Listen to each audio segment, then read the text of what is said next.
Welcome to Paradigm Shift Parenting, a podcast for women who make their lives better by first making themselves better. At Paradigm Shift Parenting, we believe that self-improvement is the highest form of self-care. Each episode, we're going to either shift our mindset about something, explore the myth that motherhood and martyrdom are synonymous, replace the oh-so-trendy victimhood mentality with a healthy dose of accountability and responsibility, or simply explore the shared experiences of modern motherhood. I'm your imperfect host, Binky Bell, and I'm glad you're here.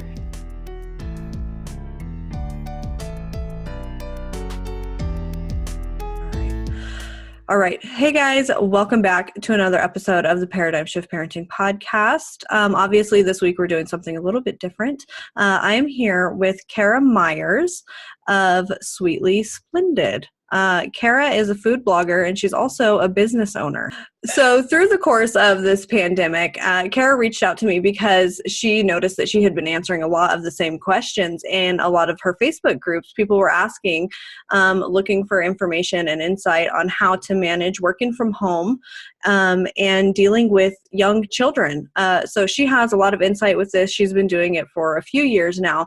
So that's what we're going to talk about today. I'll pass it over to you, Kara, and you can do a little introduction. Tell us about yourself. So you have more than one business, right? Like, yeah. I know of one, but I'm pretty sure you have 3 businesses. Right. So, and that's what is so fascinating, is that because sometimes the term work from home gets a little bit muddled by people who have, small side hustles and stuff, but you're running 3 $1 million businesses essentially, right? From home. Yeah.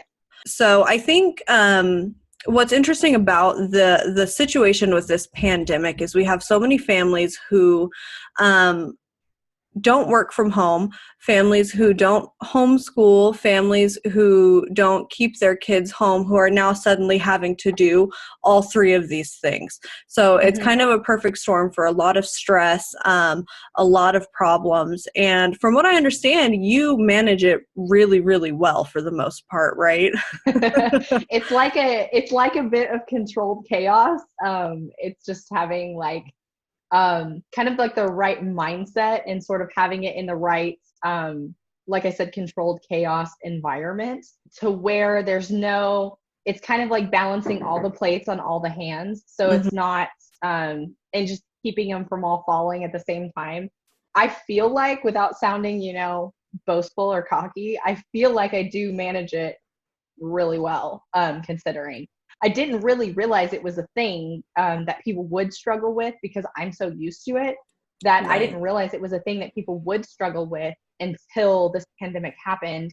And then it's like in every Facebook group that I'm in every mom group that I'm in, there's just tons of people asking the same questions over and over again. And I was like, wow, I didn't even realize this was like a unique situation, basically. I've just been doing it since my daughter was born anyway. So I never realized it was so different than the way somebody would normally function, right. Basically. Right. So what are some of the questions that they're asking? Like, maybe we could do that, like go over like the most common questions. Okay. So the biggest thing everybody asks is, how do I do it without parking my child in front of the TV the entire day? Right. That's been the biggest and number one question. Is people say, by the end of the day, I feel guilty because either, number one, I just was yelling at my child because I'm trying to work and they're interrupting me, or they say something along the lines of like, my child was on their iPad all day or their tablet, or I parked them in front of the TV for a movie the entire day, and by the time I got done, I realized they've been sitting in front of the TV for 8 hours. So that's been like the main number one thing that people have struggled with. And I think it's all just kind of, you have to change your entire mindset when it comes to it. You're never going to have a perfect work day. It's never going to be like that. And when you're trying to balance both work and mothering your young children at the same time, it's never going to be the perfect mother day and the perfect work day all in the same day. I mean, I can't recall one time that I wasn't like, I probably could have done that better. I probably could have done that better throughout my day. Right. Like by the time the day is over, I think well, yeah, I probably could have gotten a little bit more work done, or I probably could have focused a little bit more on that. Or I'll say, well, I could have been a little bit more patient with my daughter when this was happening or something like that. Yeah. So I think part of the problem is people may be expecting this, like, I don't know how to say it, but just like this perfect, there's no like perfect scenario when you're doing both of them. You're not going to end the day with being like, I was the perfect mother today and I was the perfect employee today. Right. It Yeah, doesn't that's really something that I happen. talk about all the time on my Instagram is the lowering of expectations, how, Yes. even outside of everything that's going on, consistently lower those expectations. And I think whenever people hear that, they maybe think that it's like defeatist or like you're giving up or you're like it's a negative thing to lower expectations almost. But I think the lowering of expectations it creates a lot of room for grace for yourself, right? Yes. Yes. Yes. I think the biggest thing, that's one of the things I wanted to stress, was having your expectations in the right place going into this. Um, Having patience with yourself and your child is probably the number one thing you can do, because you have to go into it knowing you will be interrupted. You will be. You're not going to sit at your desk and your child's not going to sit and play, and you're just going to, work, hammer this out. And when you're ready to interact, they interact. That is 100% not how this is going to happen. You will be interrupted. So going into it, you really have to have patience. That's the biggest thing. So before if your child interrupts you, you just have to accept and know this is part of the day. And you need to have those expectations that is going to happen. That way, when it does happen, you're not, and you have to stop what you're doing or anything like that. You have that expectation that this is going to happen. It's just a matter of, are they going to do it in 5 minutes or are they going to do it in 20 minutes? Right. And then you're not projecting that attitude onto your children. You're not projecting the feeling of them being an inconvenience onto your children. Exactly. Um, Exactly. I read Russell Brand's book Recovery, where he basically redoes the 12 steps and he makes it so you can apply it to anything. And one of the things that he talks about in the book is because he's really like spiritual and like kind of hippie and woo Yeah. woo, but one of the things Yeah. that he talks about is being present and being in the moment. And the way that he describes it is how he has to constantly show up as he's needed in the moment as the moments change. So for example, he's working on his book, and this is what he describes in the book. He's working on the book, he's writing it, and suddenly his daughter wakes up. So instead of being frustrated and mad at the child who really can't understand what's going on, he uses it as a way to practice mindfulness and to just bring awareness to the fact that, okay, now I'm being called to parent. So I have to switch to that role. I'm the parent now. I was the author a minute ago. And I think that, again, this whole pandemic is really an opportunity to practice things like that. Like if you're spiritual, or I'm sure there's like analogies for all religions, ways to Right. practice this, Right. right? Right. So yeah, just another way to practice that. And I think it's really neat. If you can, keep your intention there, it would be helpful. Yes. One of the things, there's this quote that I love, and I saw it when my daughter she was probably only, I'd say, a month and a half old, probably. And we were still in that newborn phase of, I was on severe lack of sleep. I could barely even remember my own name because I was so sleep deprived. And Mm-hmm. I kind of just felt like a dairy cow. And, you feel down on yourself Yeah. and your hormones are crazy. And it's just like that. It's hard to see the positives when you're kind of like in this sleep Sweet and deprived. leaking.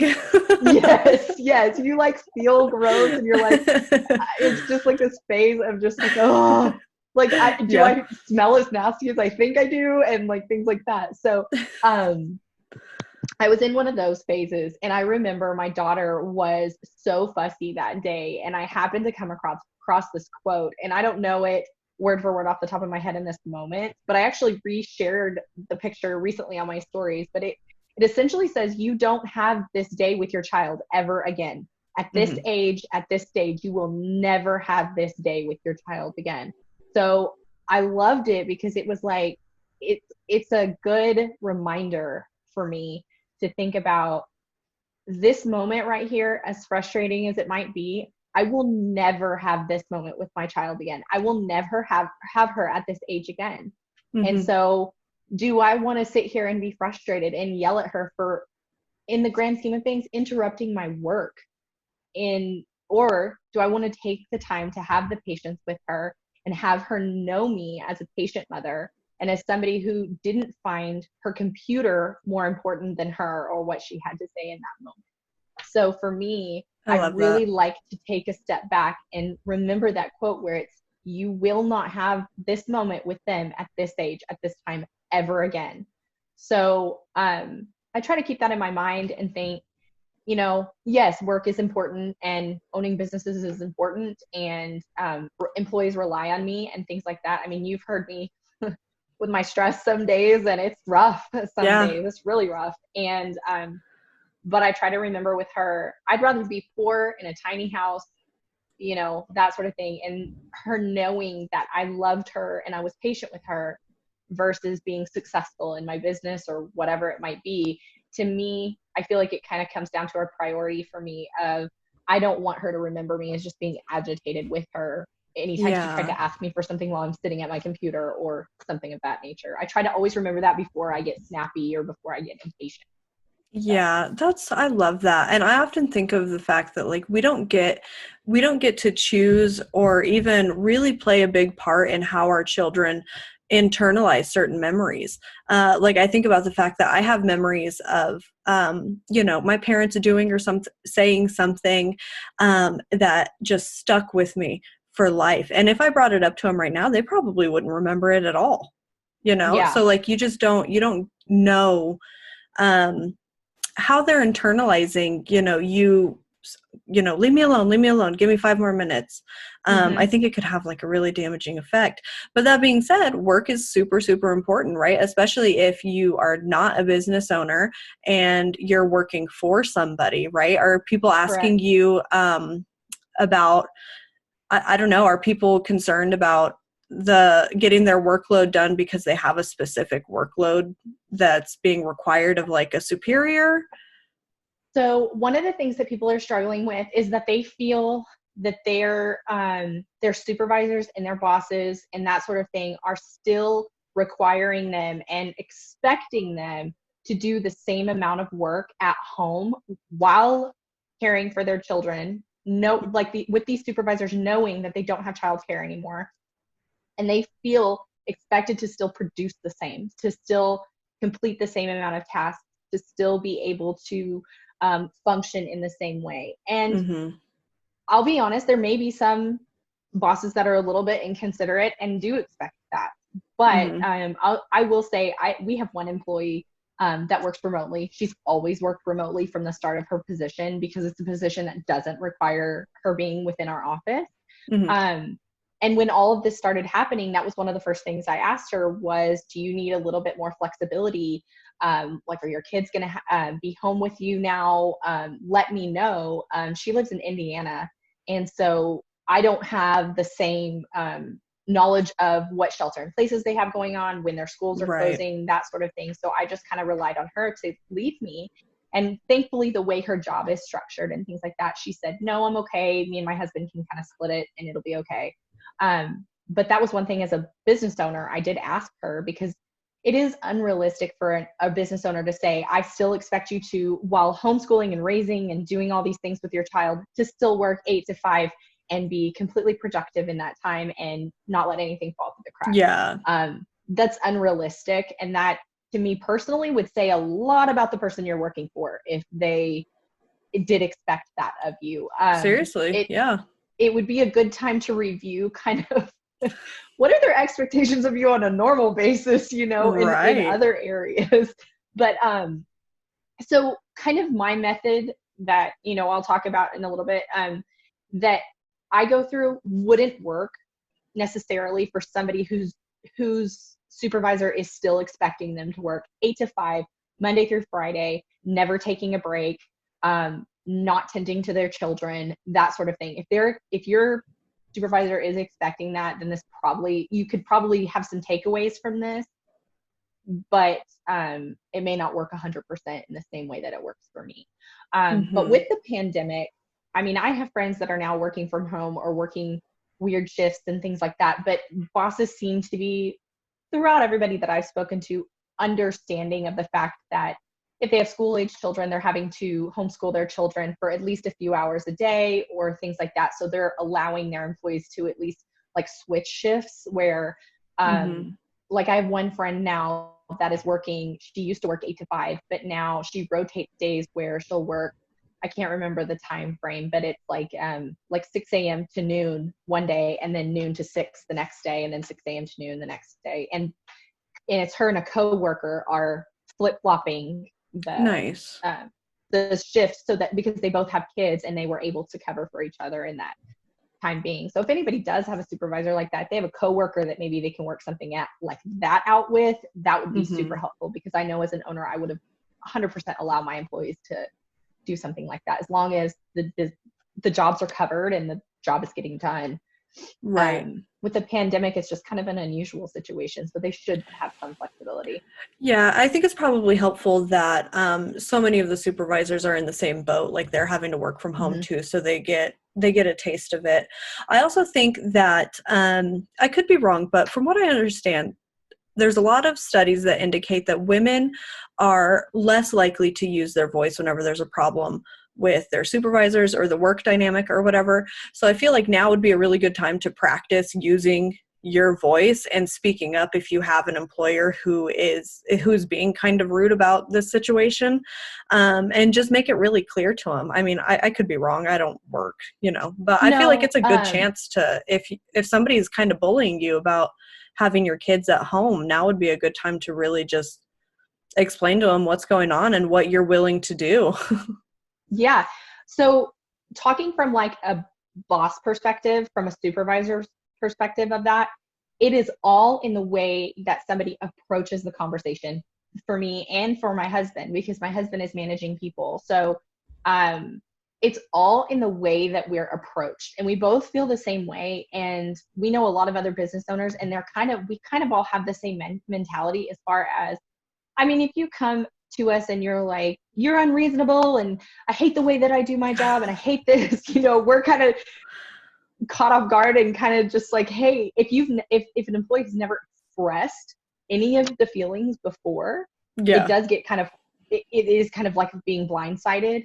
So I do think, to some extent, if you've never said anything before about needing a little bit more flexibility or needing a little bit more understanding from your supervisor, your supervisor may be a little caught off guard, but it's all in the way you approach it. And my favorite way to go about something, even with my supervisors before we owned a company, and my employees now, and I even say the same thing to my husband, is if they do have unrealistic expectations of you, saying to them, okay, I'm not being rude. I'm not trying to challenge you. I'm not trying to be inconsiderate. Can you just explain to me how it would be best for me to go about doing this? Can you help me understand?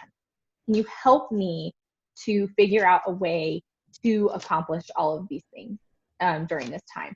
If you ask them to help you to figure it out, or if they're being unrealistic, ask them for help. Say, can you help me figure out how to get it all done in that time frame? Can we brainstorm ideas of time management, or how, like, some deadlines that you need things by, things like that, because it does kind of change the entire dynamic. And that is a way that my husband and I approach our employees. Is if somebody, let's say they're struggling with, I don't know, something to do with their job.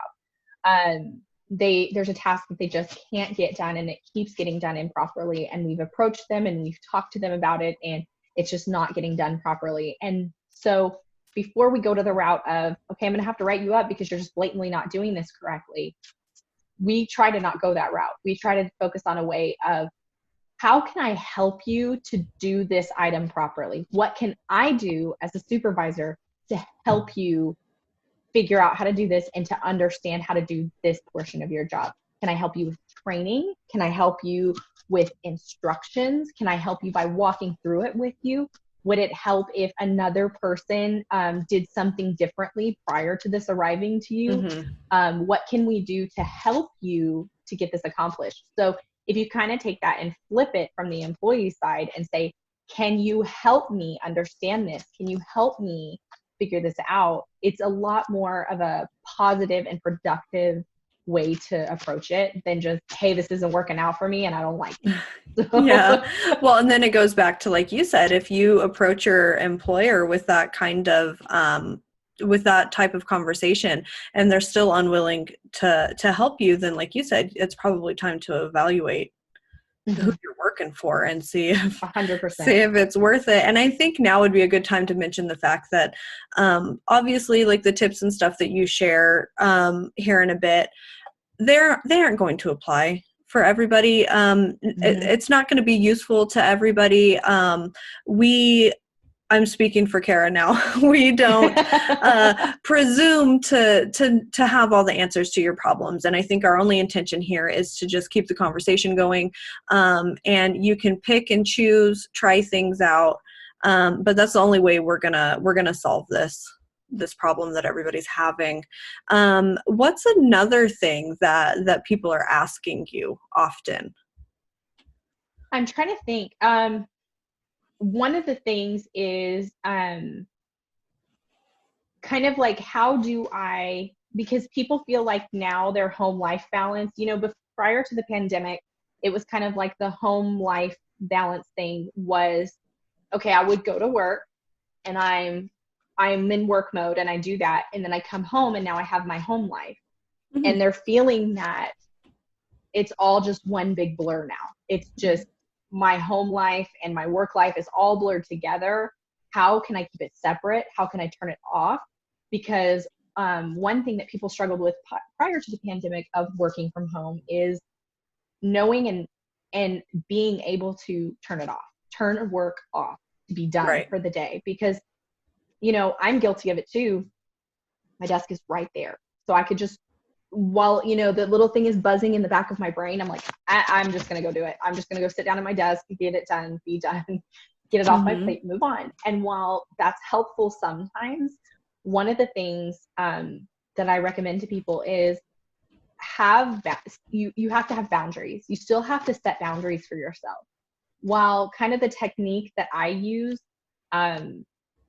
will sort of blur it throughout the day, I do have a point where I say, I'm done for today. I cannot, anything I do from this point forward isn't even going to be effective or productive anyway. It's going to be sort of, like half me focusing on work and half me being like, dang, I'm tired. So you still have to kind of set boundaries for yourself. While you still may work across a span of 24 hours, it may feel like you've sat at your desk more than you would normally, or your workday's lasting longer because you're having to start earlier and end later because of those interruptions throughout the day. You do have to have a point where you just cut it off. So for me, there is a very set cutoff during the day. Once my daughter wakes up from her afternoon nap, I do not work until she goes back to bed. So in that afternoon slot, and that's just me, in that afternoon slot for me, that is my husband coming home from work, us having dinner together, playing with my daughter, that sort of thing. That's a real family time for us. So there is a boundary that I have set for myself in that window. So whether that boundary is for you in the mornings, evenings, in the afternoons, whatever that may be, it is good to have a set time where you just say, I'm not going to work. And you don't check your emails. Don't pick up your phone and look at the texts from your coworkers. Don't look at the emails. Don't look at anything like that. If you, in your normal day-to-day life, when you go to the office, when you get off work, you don't do that, then don't do it at home. Set yourself a time where you don't do that. And it allows you to still have that kind of cutoff from work, to where you're not just constantly walking back to your desk and you're not constantly getting back on your computer, or you're not constantly checking emails from your phone or texting your coworkers. If you set boundaries for yourself and just follow them, you'll feel a lot better about, I'm not just always working. I'm not just always in, work mode 24/7. If you have set boundaries, it feels better to know in this time frame, I'm not dealing with anything with work. So, I think that's really important too, because just the little podcasts that I do and stuff, I've noticed that if I try to work on something outside of a regular time, like if I think that I can sit down and record an episode in the middle of the day and I try to do that, it presents a lot of frustration for me, because it's just another opportunity for the kids to be loud and interrupt the recording, an opportunity for, Willow to start crying or something. It's constant interruptions. And then you're spinning your wheels. You're trying so hard to work and you're getting nothing done. Whereas if I just wait until my, work time, I could get so much more done because I have a rhythm and I can get it done. Exactly. So what's your day look like for the most part? Okay, so my typical day, which may not work for everybody, but my typical day is, my daughter wakes up around 7 most days. Obviously there's some earlier days, obviously there's a little bit later days, but generally around 7 is when she's waking up. So I'll make it a point to wake up a couple hours before her. And then I stop working when she wakes up. And she'll wake up, like I said, around 7. And at 7 is when I get up. She has milk every morning, so I lay with her. We do that. And then we kind of brush our teeth together. We get ready together. I give her breakfast. We eat breakfast together. And then we have what I call focused playtime. And I'll kind of explain that in a minute. But and then her and I have focused playtime after breakfast. And then there will be a couple little blips here and there where I will work after that focused playtime and before her lunch. But then at her lunch, she'll eat and I sit with her, or I either sit with her and eat, or I will actually move her high chair into my office and work while she's eating, because I'll still kind of interact with her. But obviously I still want her in sight while she's eating. But sometimes I just park her little high chair, like right where you are right now. I'll just park her little high chair right in front of me, and she talks to me, and we talk about what she's eating and I can type an email and work through, whatever she's doing. And she enjoys it. It doesn't bother her because, I'm still interacting with her, still talking to her, but she's, getting food down the hatch. So once she gets done with her lunch, she naps right after her lunch, and then she naps for about 2 hours. So right now she's 2. She's just a little over 2. So she naps once a day for about 2 hours, and during that time is a focused, concentrated working for me. So the entire time she's napping, I work. And the biggest thing I can stress is, if you are going to work while they're sleeping, like before they get up or while they're napping or after they go to bed, don't get on Facebook. Don't get on Instagram. Don't browse the internet. You just hammer it out. You focus and you just get it done. Because if you start down the path of like Instagram or TikTok or Facebook or whatever, 30 minutes is going to go by and you're not even going to realize. Yeah, you're done. Yes. So by the time they're getting up for their nap, you're going, dang it, I didn't get hardly anything done. Well, if you really knock that stuff out, and there's apps to keep you from, messing around while you're trying to work, that I actually know a lot of fellow business owners use. They'll turn them on while they're trying to get, a project done or something like that. And basically what it is if you try to go to Facebook, there's some that'll be kind of like, smart aleck and say, hey, aren't you supposed to be working? It's That's hilarious. Awesome. Yeah. So, I really do focus concentrated work during that time. So for me, having multiple businesses, I really think ahead, what am I going to be doing that day? Like, what business will I be working on that day? So in particular, so if I'm working on my food blog that day, that nap time is my picture time. So because of the natural lighting and things like that, right. That's a picture time. So I don't mess around. I am just on just basically on point with, I've got all of my stuff ready, all my stuff lined up, taking my pictures, knocking it out, doing that because number one, I can't take pictures while she's up and around and playing and, you know, knocking stuff over and all of that. But second of all, it helps me with lighting to be able to do it in the middle of the day and that sort of thing. So whether it's that or whether it's other work, I do it then. I schedule a lot of meetings or conference calls that I have to do. I schedule them during that time too, because I know they're uninterrupted. They're in the middle of the day when everybody else wants to be working. It's convenient timing for other people, that sort of thing. When I'm interviewing for new positions, I interview people during those times because I know it's uninterrupted and focused. So I'll do it then also. And then in the afternoon, we do what I call focus play times and breaks up until, so that's in the morning. And then we do the nap time. Sorry, I'm backtracking. Do the focus play times and the breaks in the morning. And then nap time, I do focus work. And when she gets up from her nap, I actually don't work again until after she goes to bed. So from the time she gets up, which is normally, I don't know, 2:30, 3 o'clock, she'll get up and we just play and we still kind of follow our structured focus play time, things like that. But then my husband comes home during that time. We eat dinner together. We hang out together. We do bath time, bedtime routine, all that stuff. And then she goes to bed around 7:30.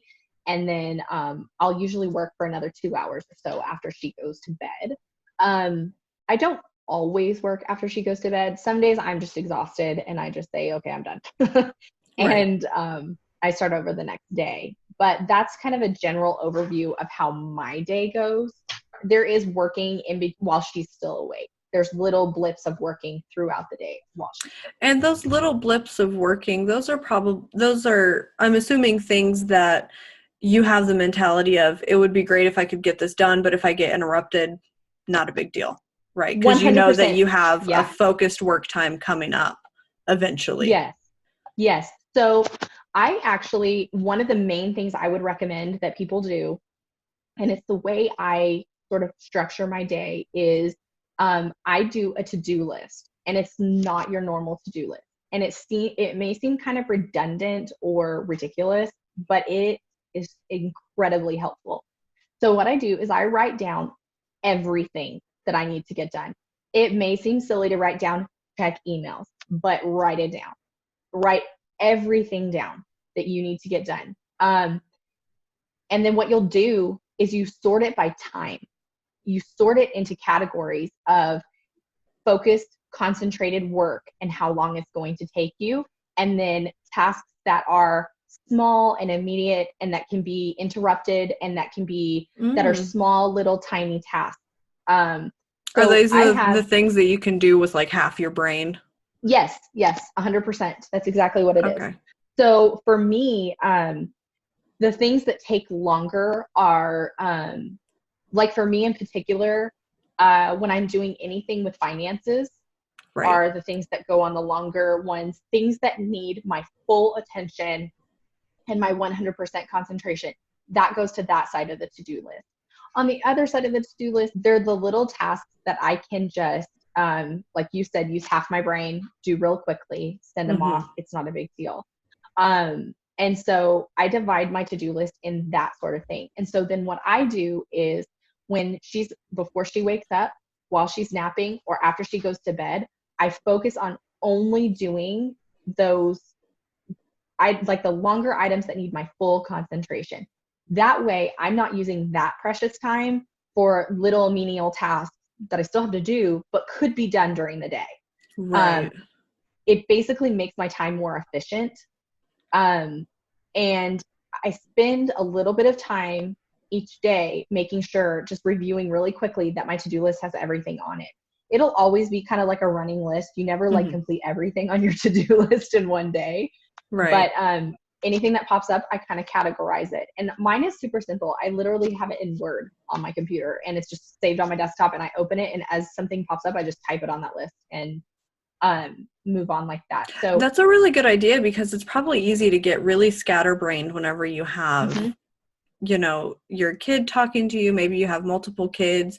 You have to stop what you're doing, go do this. So it's probably really nice to have something to come back to and say, okay, where was I? Oh yeah, I have to do these things. Yes, 100%. So for me, something I noticed happens if I don't keep up with my to-do list, my brain sort of starts to get overwhelmed and foggy. And I start when I lay down at night thinking, oh, I still need to do that. I need to remember to do that. I need to do this. So when you're working at home with a small child, you already kind of have like your brain going bing, bing, bing, bing, bing, bing, bing, like all day long. And so for me, it's a good way to be able to like brain dump sort of and just put it on paper, and so that I know that I won't forget about it. I won't skip it. It'll just be, I just know it's on my list to do. And I'll go in and make sure that anything that's a higher priority is at the top of the list so that I see it first, and I don't skip it. But I find that to be one of the most helpful things that I do is categorizing my to-do list by things that need to be done while she's sleeping and things that can be done through the blips in the day. Okay, so I think now's a good time to point out too that if you haven't started paying attention, now would be a really good time to pay attention to your child's natural rhythms, right? Because it's not going to do any good if you're like, okay, I have to get this amount of work done in 2 hours and I need to do it from noon to 2. If your child doesn't take a nap until 1, if you're trying to force them to go down at noon, that's probably not going to work. Like, I think we have to be really mindful of paying attention to the natural rhythms of our children to 100%. have that flow. Yes, 100%.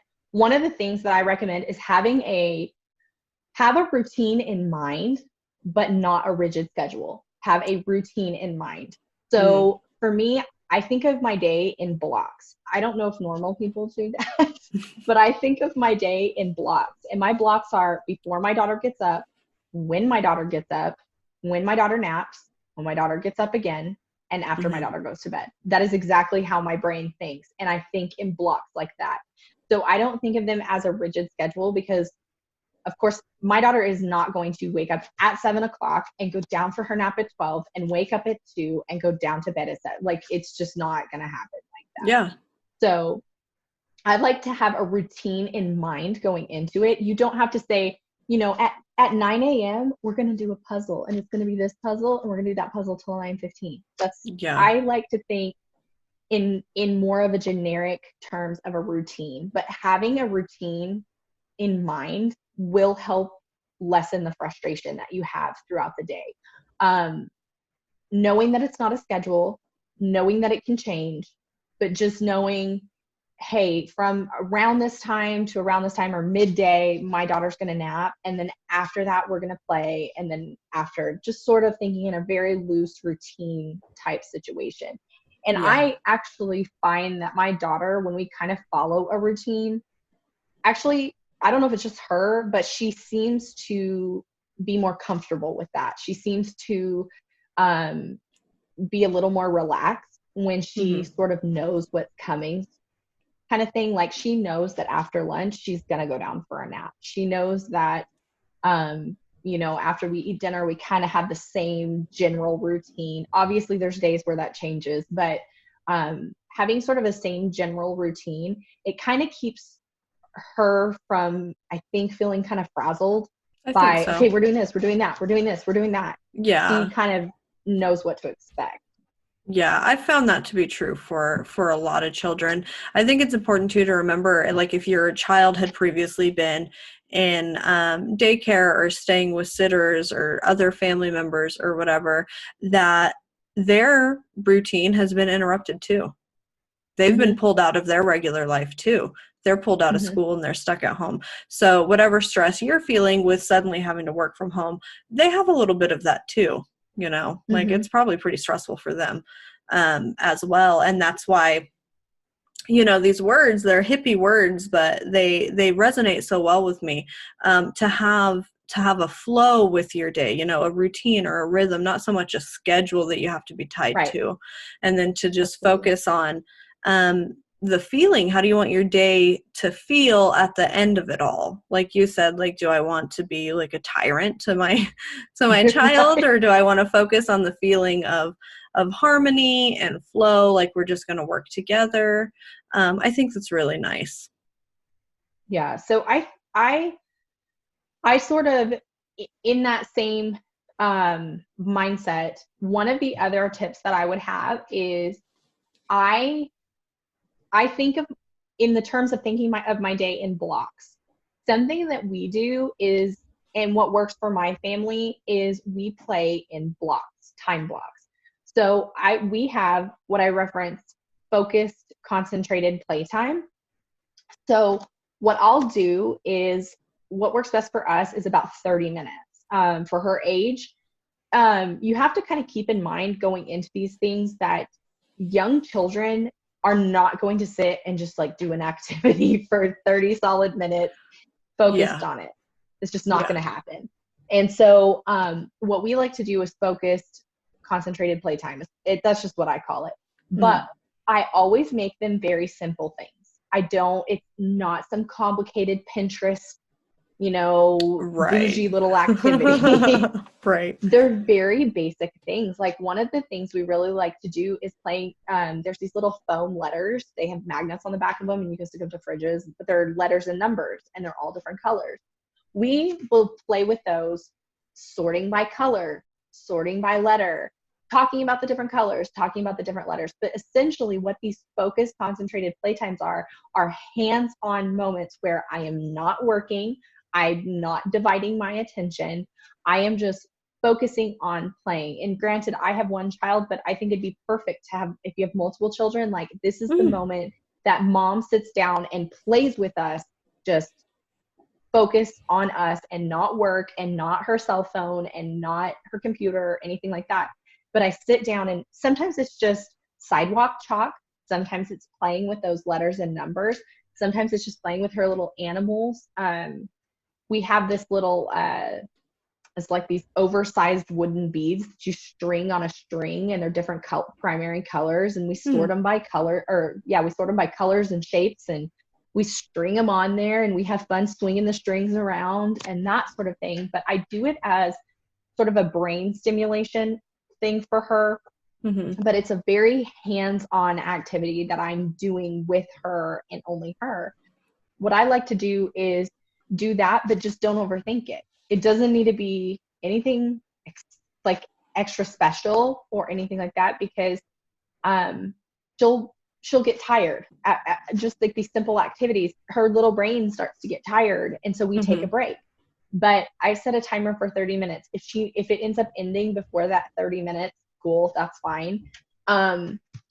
But that's kind of how we work it, is I work in these little blips between those concentrated playtimes, and I let her sort of guide me. So between those concentrated playtimes, I give her a rest. And so in those rest periods, I'll let her just independent play, or she can watch a show or play on her tablet, or she has this little like phone. It talks to you and stuff like that. And she'll talk on that little phone for 10 minutes. But she'll do that by herself. I'm still there, but it's not a constant, face-to-face, hands-on, concentrated activity. But I give her those breaks because I find that she'll come back, she'll let me know when she's ready for me to participate again. And so in those in-betweens, I go back to my to-do list and those little half-minded things that I can do while she's independently playing and doesn't want anything to do with me. I just go back, and if it's from my phone, if it's on my computer, whatever it is, I'll bust some of those out real quick. And if she interrupts me because she's ready for me again, that's totally fine, because I'm only focused on these short little activities or tasks that can be interrupted, I can be pulled away from. And so in between those concentrated playtimes is when I bust out all those tiny little activity or tasks that can be done in those tiny little time frames. And if I'm interrupted, cool. I really like that a lot, because as I'm listening to it, I'm like mentally picturing like all of the cups that you're filling. So the concentrated playtime, she's going to be learning from that, but the learning isn't the focus. You're not there like, Mm-hmm. you have to learn these colors today. Like, you know, like it's not the focus, and the intention is the quality time Yes. together. And so you're filling Yeah. her cup. I think that's so great. And then, like you said, you have the periods of time. So she gets her little cup full, and then she can feel safe and happy to go off and just do things by Mm-hmm. herself. And then because you're willing to show up and be zoned in again with her when she's ready, um, you're just reinforcing to her that she's important. You're there Mm-hmm. for her, and you're working, but you can put work down for a minute. Mm-hmm. I think that's a really, really good system that you have going on. I think it's really neat. What I really like about it is that by the end of the day, I don't feel like I ignored her. I don't feel like she just sat in front of a TV. I don't feel like she didn't get anything out of the day. I don't feel like she felt ignored or unloved or And you're anything like also that. not up in her business all the time. Mm-hmm. Like, I I really have feel noticed. like kids like to have a little bit of space. And whenever we're trying to be Pinterest moms all the time and doing these activities that are just so crazy, like I feel like sometimes our kids are like, can you leave me alone? Like, they want to zone out and just watch a movie for a minute. Like, Yes. Yes. And so I will admit, I'm not one of those parents that's like, no screen time or only this certain number of screen time. I'm not yeah, that parent I'm not because either. I feel like my daughter is at an age where she doesn't really, or she doesn't have the personality of wanting to just sit in front of a TV for 8 hours. She doesn't do that. Mm-hmm. So I don't really, regulate it like that anyway. I kind of have a more laid back mindset when it comes to that. But I feel like, so I kind of follow um, the way sort of occupational therapy, speech therapy, all that stuff sort of goes. The way they teach you is through play and simple play. And so I Mm-hmm. kind of try to keep that in my mind of, you know, children don't need to be taught, this is the letter A, trace the letter A, like right now. And, Yeah. Yeah. they learn through experience and playing and things like that. So I try to remember that when I'm playing with her, of just narrate what's going on. That's a lot of what I like to do when I'm playing with her, so that Mm-hmm. she knows I'm paying attention to you. I make eye contact with her. I speak to her regularly through the playtime. We don't just like quietly color or anything like that.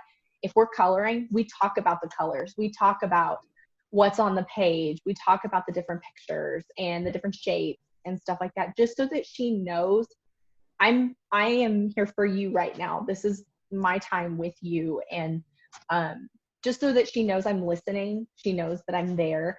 Um, so even if it's just a quiet activity, normally I'll talk to Mm-hmm. her. She Yeah. probably is super tired of my voice, but I talk to her. No, I think So, it's so great. I think our society just so easily forgets that kids are people.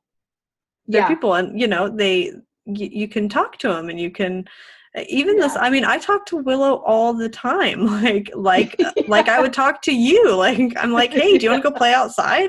I'm kind of bored, and she's like, she'll grab her yeah. shoes. Like, it's totally okay. And I feel like if you've never gotten into that habit, or you fell out of that habit, it can feel kind of silly at first. But I would encourage any parent Mhm. right now in this situation to just start doing it. And then, it makes you feel, I don't know, less alone at home too. Like, you Yeah. have like your little buddy. It's okay to be Hmm. friends with your kids. Right. Right. Um, but I feel like if I focus on these little concentrated focus playtime, by the end of the day, like when I go to bed at night, I feel like her and I got a lot of quality time together. Mm, Um, because even during the day, if I were to take work completely out of the scenario, she doesn't want to interact with me nonstop from the time she gets up to the time she goes to bed. She doesn't. mhm. She makes that very clear sometimes, that she doesn't want to be involved in what she's playing in. So, so I keep that in mind when I'm doing this. It's when the kind of the time's up. Like I said, I set a 30-minute timer, so I'm not forcing it beyond any sort of 30 minutes. Yeah. and like I said, sometimes it ends before that. Sometimes, you know, she's over it in 15 minutes or 10 minutes. But I try to let myself know there's 30 minutes. These 30 minutes are hers, not mine. They're for her. Mm-hmm. And I feel like by the end of the day, I can lay my head down at night knowing I've spent good quality time with her. Even though I was working most of the day outside of those little blips, she did get good quality attention from me and good quality time with me. So that's so I good. like that it gives that.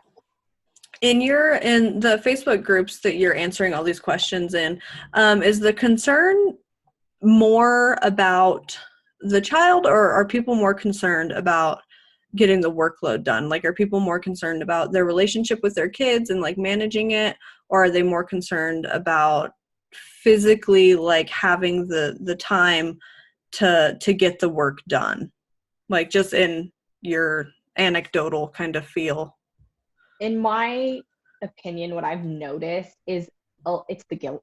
The mom guilt is what it Yeah. is. It's the I'm not spending the time with my child, but if I do spend time with my child, my boss won't understand, and my boss, I have to do this. They have the fear of keeping their job, like they've got to keep up with this in order to keep their job, but they have guilt over not being able to, what they feel is not be an adequate parent to their Mm-hmm. child. They feel, a lot of them have said the word ignored. Like, I feel like I'm ignoring my child. My child, I think, feels ignored. The word ignore comes up a lot in them. Yeah. That basically they're feeling like their child, they're afraid their child feels ignored. I would say that's like 90% of it. And it seems like your system is really the antidote to that feeling. If we can take your system and apply it to however it fits like our individual families, it feels like that would be a really good antidote to it. One of my sons goes to a psychologist, and his psychologist actually recommended to us to do quality one-on-one time with each of our children. Mm-hmm. As all of you guys know, I have 4 kids, so that's a system that we've been playing out. And just, it's crazy because I'm here with my kids all the time, like literally 24 hours a day, 7 days a week. And I just always kind of assumed that because we were all together that I was kind of done. I didn't have to do any more. But he brought it to my attention that it's good overall for, individual relationships between me and each of my children. So that's something that we do. And in the time that we've been doing it, the feeling in our home has gotten a lot better. And I mean, I don't struggle anymore, because there, you always get those voices, whether you're working from home or not, of, like, am I doing, like, do they know, like, when they go to bed, how much I love them? Like, do they really Right. know? Or am I just like always looking at my phone? Cause I mean, you guys see me, I'm on Instagram all the time. And I do have that worry of like, are they thinking that I'm ignoring them? Do they feel ignored? So, and Mm-hmm. I like that you honed in on that word, because it's a good word. And I think that it's a really common concern. And that's where, what our psychologist was saying, that the quality of the time spent together, the focused, intentional time with your child, is almost more important than the quantity of it, right? Like, you can do a lot Right. more and have a lot stronger connection in a shorter amount of time, and that's okay. Right. I agree. Something else is, in terms that I just wanted to kind of mention something that I do that sort of works for our household, which may work for people now that the pandemic is going on. So my husband, although we work for the same companies, we don't work together physically. So my husband is not a sit behind a desk person. He just can't do it. Not his thing. Just not his cup of tea. It drives him crazy. And so he likes to be out doing jobs, going out, visiting with customers, that sort of thing. So in a normal day-to-day scenario, we don't have childcare. My husband and I are the only 2 people that care for our daughter. And so if I have to be somewhere, he watches her. If he has to be somewhere, I watch her. Mm-hmm. That sort of scenario. And then it's just kind of like the teamwork between the two of us. We don't have some, a lot of people have these huge families that they're living in the same town with and that sort of thing. Mm-hmm. We don't have that. So I don't have any sort of luxury of having somebody watch my daughter while I work. Mm-hmm. Like if I were to need to knock out something for 5 hours, it needs to be coordinated with my husband, sort of thing. So I don't want people to have some sort of misconception that I have some third party person that comes in and helps me with my daughter. They don't. Yeah. Well, My and daughter is here with me. that's another situation that's unique to the pandemic is even if you were somebody who had family who could come and take your daughter, you can't do that right now. You're not supposed to be doing that. Right. So it really is just going to be you, your kids, whoever's living in your house. Mm-hmm. And so for us, if I have something, for example, a time when I really needed it was in the fall. So in the fall, two things happen. That is the busiest time for food bloggers, 100%. Fourth quarter is just slammed with stuff. And then not only that, but one of our other businesses is also slammed in the fourth quarter. And so for me personally, one of the things that I had to do was um, I had to produce a lot of stuff in fourth quarter last year Mm-hmm. for my blog. And then I also, on that same note, had to produce a lot of marketing content and marketing items for one of our other businesses, our security business. I had to produce a lot of content for that in that fourth quarter also. So I hit a point where I needed some true focused, concentrated time more than an hour or two at a time. Right. I just needed like a full day to just knock a bunch of stuff out. Mm-hmm. And another example of that is tax season, because I do the Right. finances. That's not something that can be interrupted regularly. So something my husband and I have actually worked out, and it's something people would have to kind of work out with their significant others. Mm-hmm. My husband will take a day off of work completely, like completely take the day off, and he will spend the day with our daughter. So not only does that give him one-to-one time with our daughter and some Mm-hmm. quality time between the two of them, because he's normally gone all day, Right. it gives them the quality time. I spend the entire day working, and I don't, like I said before, I don't get on Facebook, I don't get on Instagram, I don't get on anything. I just sit down, concentrated, focused work. And we actually try to do that. We try to do that like once every 2 to 3 months. It doesn't always work out. Mm-hmm. But we try to do that so that I can just really hammer out some of the things that I really need to get done and really need to get focused work on. I have some friends who, since the pandemic, they're both working from home. And what they've decided to do is their children don't nap. They're of an age where they no longer nap. The Mm-hmm. husband will actually take his lunch break, because there's still obviously mandated lunch breaks.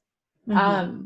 He will take his lunch break at a different time from the wife. And so during that husband's lunch break, he watches the children, plays with the children, takes them outside, does whatever, so that the wife can get just a good solid amount of work done during that lunch period. And then she takes one so that he can in turn do the same.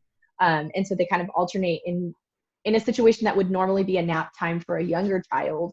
They just kind of have manipulated the situation in the scenario to where they still get that midday chunk Mm-hmm. without, while they're both still working and they're both still meeting their obligations with their jobs. And so it does involve teamwork from my husband. I will say that he does, volunteer his time. Like, I mean, he's got my daughter right now while we're Right. doing this, Yeah.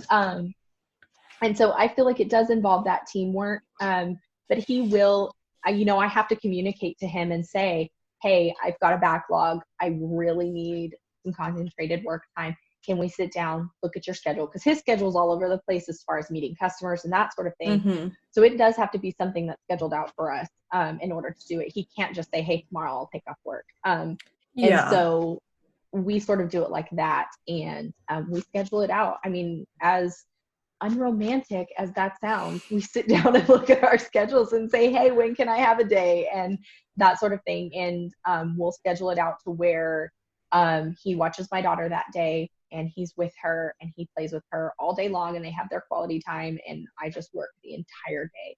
That does not happen that frequently, but it does help. Well, see, and I think too that this is the pandemic again has given us another opportunity to practice good communication with our spouses. Just like you were saying, the way that you approach your conversation with your employer, that same mentality can be applied to your marriage or your partner or Mm-hmm. whatever. The way that you approach the conversation is really, really important. I have just with like the little thing that I do here, there are times where I'm like, oh, like I really need to like work on this or get this done or whatever. And I have the same conversations with Brian, what do you have going on? Because he has his hobbies and his side projects and stuff that he works on in addition to work, and he's working from home now. And we have those same conversations of just, can we take a minute, sit down, figure out how I can make sure that your needs are met and my needs Mm-hmm. are met, and then we can just kind of let the pieces fall where they may. Right. 100%. Like for us right now, it's a little funky because we're still an essential business. And so Mm-hmm. we're kind of having to ride this hybrid zone of we're not doing the amount of jobs we did before. We don't do any of the um, I don't know what you'd call it. We're only doing the essential jobs. Like if something's broken or Right. it's an emergency, that is literally the only stuff we're doing at this time. And so my husband is still sort of working outside of the house with extremely limited personal contact. And then he does still come home and he's working from home half the time too. So it's kind of this like weird hybrid thing, but like you said, it takes a lot of communication between us.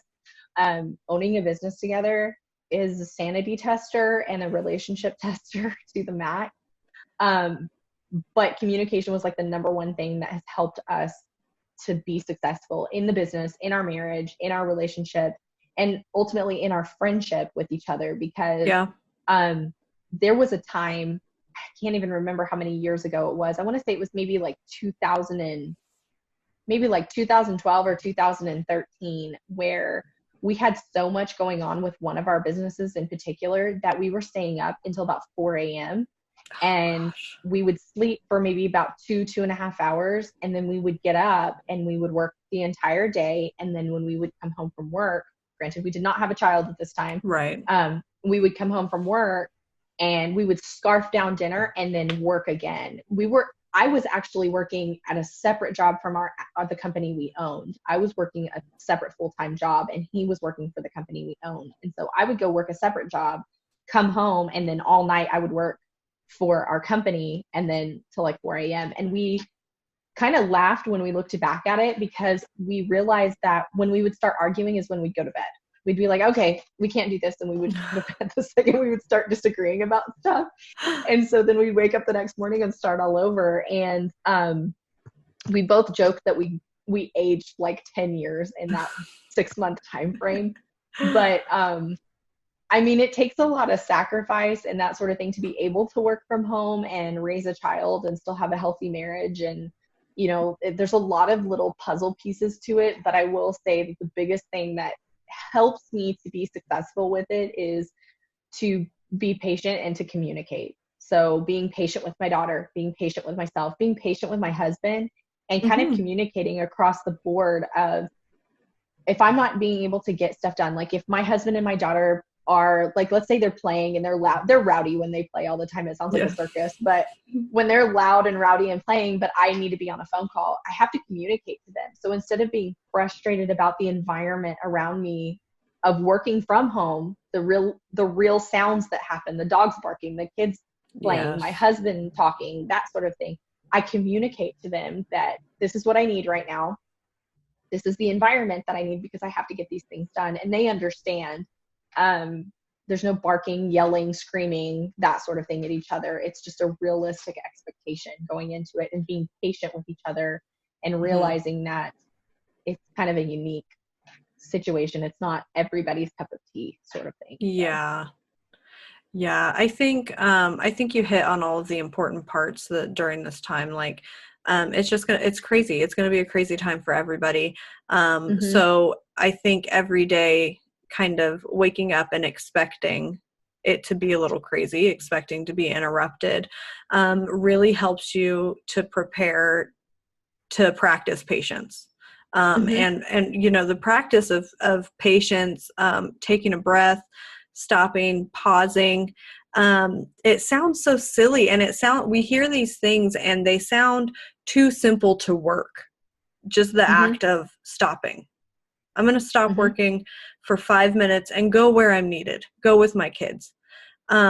It sounds too simple to work, and I think it's overlooked. But once you really start practicing it and applying it, it's really a game changer. And you notice that things just flow more better. I almost sounded like a freaking dork.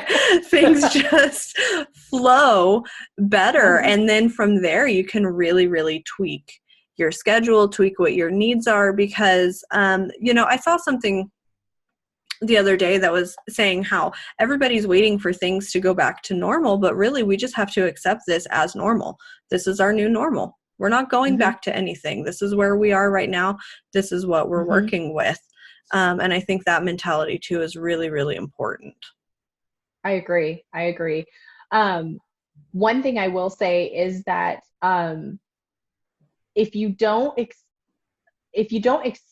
it to be perfect, if you have that expectation that this is going to be funky, it's going to be wonky, you have a lot less of those frustrating moments where you're just gritting your teeth and, if you just know going into it that this is normal. This is like, my normal is my daughter interrupting me answering emails. That is my normal. It does completely change your mindset on it. I will say the hardest period for me with this was when my daughter was a newborn, because, their schedules are, they're sleeping, waking all day long. And sometimes their naps are 15 minutes. And they're victims of their own schedules too. They don't have a say in what's going on with their bodies. Exactly. So I will say I can understand how people are like, my children have no schedule. I went through this with a newborn, and so I understand the whole there's no rhyme or reason sort of deal, but it all kind of goes back to having the right expectations and having that patience. And like you said, accepting that this is the normal. There will be no extra, bonus points for, having the perfect day or having this perfect schedule or having this perfect routine. There's no bonus points or brownie points for that. So just know and accept that this is the normal. You don't get an award for a perfect day. So just know that this is what your day is. This is the madness. You live in this madness, and this is normal. So and I think once you accept it, is whenever you can kind of start to have a little bit of fun with it. You can start to see the humor in it, and just kind of like, oh my gosh, like this is insane. Like there are so many times during the day where like me and my husband, our meeting spot is in the kitchen, and there are times where like all the kids are fighting, and like my boys are very high emotion. So when they fight, it's like, it's so dramatic and it's so crazy. And like me and my husband will just meet in the kitchen and have like a quiet moment where we're like, what in the world is going on?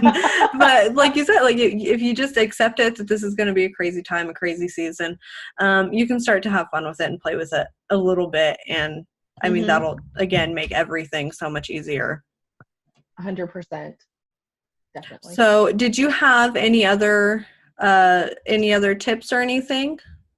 Hang on, let me see. No, not really. Okay. So I'll wrap it up, and then we can skedaddle, and then I'm gonna hit you up on Instagram afterwards. Okay. So thank you so much for sharing your insight with us and sharing a little bit of your story with us. I really, really hope that a lot of people hear it, and I hope that they're able to apply some of the stuff, because I think it's really helpful. I think you have a fantastic system that you've created, and it obviously seems to serve you really well. Something that I was thinking of too, whenever you were talking earlier, is that people see your success now, that you have this system that works for you. And a lot of people, whenever they see someone succeeding, have the mentality that like, well, it comes naturally to her. Like, you're just clearly organized and a good communicator and like a really good mom naturally, so it can't work for me. But what they don't see is this whole period of struggle and trial and error that you've put into it. So I think hearing your story helped a lot too, because we're all human, we're all messing up, we're all hopefully trying to do our best. And these stories, sharing these successes and these insights, I think is how we can just all grow together and continue to pick and pull and apply things and just keep on with the trial and error. And I think that's the best way for the community to really grow, especially during this time where things are so crazy. So again, for everybody, if you don't follow Kara, her handle is Sweetly Splendid on Instagram. She has regular cooking videos. She shares her food almost every day, I think, right? Pretty close. Yeah, tons of recipes. So please go give her a follow. Come by my Instagram if you watched this so we can keep the conversation going. And I will see you guys in the next episode.